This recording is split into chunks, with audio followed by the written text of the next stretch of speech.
Hi friends, అందరికీ నమస్తే. నేను మీ ఎవరం భయ్య. Welcome to SV communications. ఇప్పుడు నా వెనక బ్యాక్గ్రౌండ్ చూసే ఉంటారు, ఫేక్ టూత్పేస్ట్ అంటే ఈ టూత్పేస్ట్లు కూడా ఫేక్ అయిపోతున్నాయి. అవి ఎలాగోలేదో అవి ఫేక్ కాకుండా ఒరిజినల్ ఏంటో ఫేక్ ఎలాగుంటాయో చెప్పడానికి ఈ వీడియో. ఇప్పుడు కనిపిస్తుంది కదా ఎల్లో కలర్ లైన్. ఈ ఎల్లో కలర్ లైన్ కింద ఎంఆర్పి సిపి అని ఉంటుంది. ఇవి మ్యాక్సిమం కొన్ని డూప్లికేట్ కోల్గేట్ పేస్ట్లకి పైన కానీ కింద కానీ పెడుతుంటారు. ఇలా మధ్యలో ప్రింట్ చేయలేరు. నెక్స్ట్ ఇంకోటి ఏంటంటే కొన్ని స్ట్రైట్గా ఉంటాయి. ఇది కంపెనీ డిజైన్ అనమాట.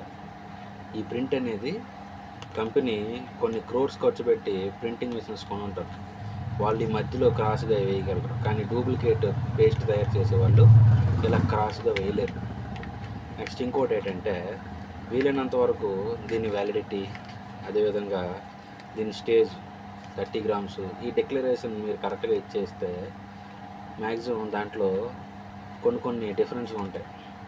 అలాగే ఉంటాయి, కాకపోతే కొన్ని వేరే డిఫరెంట్గా ఉంటాయి. నెక్స్ట్ ఇంకోటి ఏంటంటే ముఖ్యంగా ఇదొకటి బార్కోడ్. ఈ బార్కోడ్ ఉంది చూసారా, ఈ బార్కోడ్ మీరు గూగుల్ స్కానర్తో ఒకసారి స్కాన్ చేస్తే దీని అఫీషియల్ వెబ్సైట్ చూపిస్తే ఓకే, అఫీషియల్ వెబ్సైట్ చూపించకపోతే ఇది ఫేక్.